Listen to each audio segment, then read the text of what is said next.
them go. Let them be wide and free, baby. And you know what Rodman is doing right now? He's making the Lakers hate him. He's making them hate him, and he wants them to. But Rodman is up for the task. He told me tonight he has his most success against Shaq when he antagonizes him, throws him off his game by being physical, going toe-to-toe. Like they say, no matter how big he is, he can fall just as easy. Have you ever noticed Scotty laughed every time he broke up a Rodman sequence? 3 versus 1. Shaq was just huge. Pippen was laughing because that whole situation was ridiculous. Don't forget that Wall Street dude at the stands who hyped up insanely. And now the Bulls maybe will take him out and take that threat away. The fact Rodman was able to throw Shaq around, like how Shaq was able to throw the rest of the league around, just shows how incredible he was as a defensive monster. This goes to show how genuinely dominant prime Shaq was. Let's break down this great 90s classic between Chicago and LA. Rodman says he will try to keep us cool, but he stopped short of guaranteeing it. Vern? MJ, Pippen, and Rodman were against young Shaq, rookie Kobe, and those guys. To Jordan and Pippen, nobody, and I mean nobody, did to the Chicago Bulls what these young Lakers did to them in this game, running up 101 points by the end of the third quarter. The Chicago Bulls should have lost this one against the Los Angeles Lakers. When the Lakers had Jordan, Pippen, and Rodman down by 22 points late in the first half and 18 points at the end of the third quarter, Shaq, Kobe, and those guys laughed and joked. Nick Van Exel was doing that little shadow boxing dance he loves to do. Jerome Kersey with a baseline jumper. Jordan at the other end. No. Young Lakers celebrated on their bench and taunted Chicago fans sitting behind them.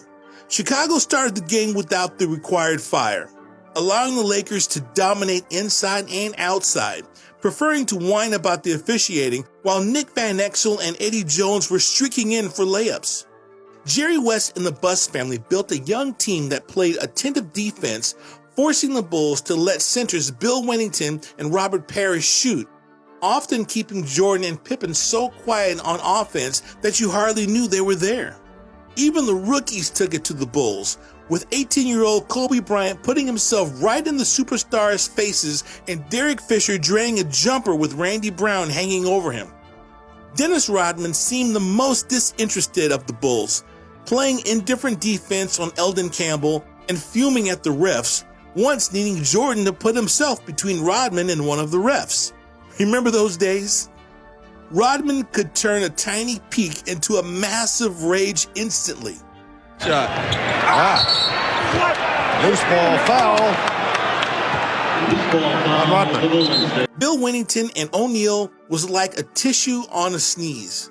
Wennington couldn't stop what was coming, and he could merely absorb it. Luke Longley was out with that separated left shoulder, and Dennis Rodman had to play a lot in the post. Rodman could do anything to defend against the Lakers at the beginning. Shaq scored at will, not only on dunks, but with spin moves, finger rolls, and no arc shots from the paint that Shaq practically stuffed from 5 feet away. Analyzing Orlando Shaq to Los Angeles Shaq. The addition of O'Neal made Los Angeles a viable contender in the Western Conference, but though O'Neal was second behind Michael Jordan in scoring, he struggled at the free throw line. The same year, but earlier in the playoffs, the series-clinching Game 4 at Orlando Arena was a good example. O'Neal had 19 first-half points, but just 8 in the second half.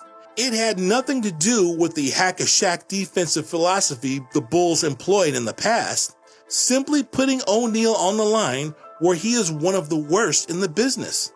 Always, the ugly part of the stat sheet for Shaq is the free throw shooting. So far in the playoffs overall, he's made 42 but missed 71. That's a miserable 37%. But against the Bulls, it's gotten worse. It had more to do with the Bulls coach Phil Jackson's creative double teaming. Longley would defend O'Neal one-on-one, with everybody from Michael Jordan to Pippen to Rodman sagging down on O'Neal sporadically to give Longley help. And when Longley wasn't guarding O'Neal, Jackson would let Rodman handle the duties. At times, O'Neal was confused, not realizing what was happening to him. He always seemed to be waiting for that hack-a-Shaq defense. O'Neal's role didn't change much from his days in Orlando. The Lakers' offense revolved around him, but it did not run through him as much as the offense did when O'Neal was with the Magic. In Orlando, he was more of a feature with their shooters standing outside. They did some different things in LA, but he was still the same player. He got 25 to 30 touches in the course of a game. Rodman's defense on Shaq in locking him up. The lesson should not be lost on Dennis Rodman. Had he been tossed early, he could not have made the difference he did at the end on Shaquille O'Neal. Shaq looked out of uniform in the purple and gold of the Lakers, but in the end, he was the same Shaq of Orlando. Rodman took over in the fourth quarter, and O'Neal reverted to his familiar mood. Shaq got frustrated, of course. Rodman was grabbing rebounds from his critical free throw misses, and then O'Neal shoved Rodman without censure. For three, in and out. Rodman rebound, timeout Chicago. And Kersey knocks the ball away. Be careful, here comes O'Neal. And I tell you what, Scotty and Michael, I said, Dennis, you're not getting anything right now. Both Jordan and Pippen grabbed Rodman as if he had been the aggressor, tackling him to the floor. Jordan choking Rodman, a happy mugging as it turned out. The three of them emerged laughing. Dennis Rodman would prefer not to play so much center, but the Bulls don't have a choice. When things got hairy against the Lakers, Rodman went up against Shaquille O'Neal. Rodman, who had 18 rebounds, was one of the reasons O'Neal scored just 4 points in the second half. He played O'Neal 101 in last year's Eastern Conference Finals when O'Neal was still with the Magic. Phil has me playing center for some reason, and I don't know why. I don't know how much I can take playing center every game. For me, I have to have something that's going to be very challenging, whether it's basketball or something off the court. But I think I found a way to motivate myself and have more fun. It was also a significant moment in that at least O'Neal got to touch the ball. He didn't get many opportunities on offense because Rodman's pressure defense. The Bulls have that small unit out there. Rodman will pick him up defensively now. Pippen is back on the floor in regulation. Score to win a basketball game. Rodman goes for the steal. Here's Pippen, who is fouled. On your point, here is O'Neal. The double comes from Michael Jordan. Shaq early into the clock. Skip pass out to Kersey. He's been cold in the ballgame. Underneath, Rodman takes O'Neal down hard. When not leading to a turnover, did the next best thing and forced the Lakers out of their offense. Sometimes when he did get the ball, it was out of scoring position. So O'Neal had 23 points at halftime and 3 shots in the third quarter, 2 in the fourth, and none in overtime. When his only scoring opportunity was 2 free throws with 1:24 remaining, both missed. He finished with 27 points and 13 rebounds. When the Bulls went on a 6-0 run late in overtime, they had it for good. That made for the final 129-123 margin, with Kukoc accounting for 5 of their 13 points in overtime and the end of the Lakers in what had become a very long night.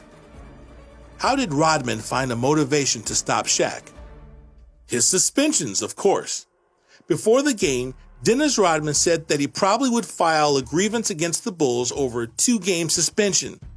It has nothing to do with the $104,878 in lost wages that the National Basketball Players Association contends violates the NBA's collective bargaining agreement.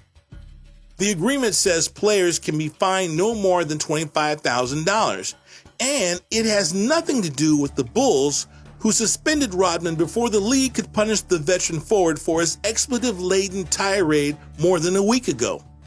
He was the most entertaining, but the media portrayed him as a role of a disruptive teammate. Basketball is all about. People like to see stuff like that, a little activity, a little here and there. But before this Laker game, Rodman wasn't in the New Jersey game, yet remained the center of discussion. He was serving his suspension imposed by his own team. In the East, nobody made the Bulls sweat except Dennis Rodman. Why would the Bulls suspend its own player? Because of his explosion that followed an ejection in the Toronto game. After losing to the Heat at home, Chicago couldn't beat the Raptors the following night. Rodman felt the refs were picking on him. The Bulls punished him before David Stern could. I don't think we're frustrated with him particularly, but there is a certain level of non-communication that goes on with Dennis. Rodman isn't much of a listener. Even the world's greatest player has difficulty getting through. These are Phil Jackson's comments. When Phil Jackson and Jerry Krause met with Rodman in the summer of '95 and made him promise he would behave, the Bulls sought Pippen and Jordan's approval before executing the deal. Michael Jordan criticized Rodman, suggesting Rodman should temper his cult figure enhancement and play ball. "He's taken on a lot," Jordan said. "Maybe it's too much for him, too time-consuming.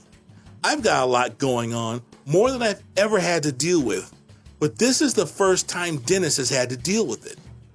Just like Shaq's movies and rap albums, Dennis Rodman had a movie due in the spring, had a show on cable, and had commitments to do 2 books in '97. He was a busy man, but also he was busy distracting the Bulls.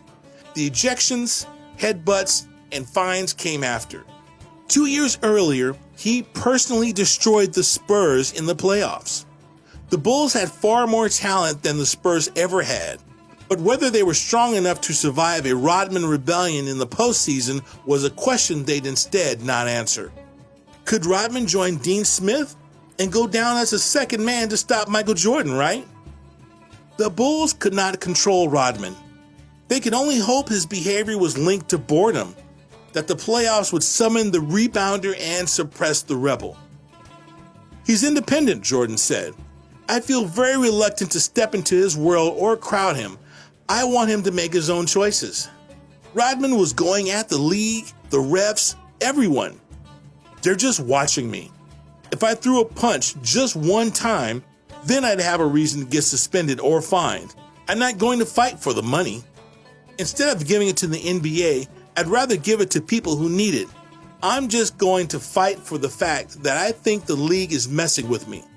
In the end, Rodman did his thing. He switched to an ultimate defender in the second half and stopped Shaq. Terrific job on Shaq defensively in the second quarter, and nice free throws at the end. Oh, yeah. Shaq only had, 6 points in the second half or something like that. People said that Dennis Rodman is this, Dennis Rodman is that, but they can't deny, but he's a hell of a basketball player. Yes, he is. Thanks a lot, Dennis. Shaq had the people hanging off of him to stop him from scoring. Props to the Worm for being severely undersized and still managing to guard Shaq better than anyone outside of Yao Ming. Rodman's defensive prowess was extraordinary and unquestionably the most outstanding rebounder in basketball history. This game shows what value Rodman brought to a team. Scoring is important, but nobody else does what Rodman does anywhere near as well as he did. The dude was clubbing all night long and yet still managed to do his thing on the court the next day. Chicago showed why they are the champions. They hung in there in the fourth quarter. They could have packed it in, but showed the heart of a champion. Maybe it was the playoff atmosphere. Perhaps it was the marquee matchup between Michael Space Jam Jordan and an up-and-coming Shaquille Kazam O'Neal. Perhaps it was the national television audience. Young Lakers had to know that the Bulls didn't get where they are by playing 3 quarters of basketball. The Lakers have shown everybody that they could play with the Bulls, but they haven't shown anybody that they could beat them. For those of us who waited quite a while to see if LA is once again in the same league as Chicago, figuratively as well as literally, we got our answer. The Lakers demonstrated by this showing that they still have much to learn.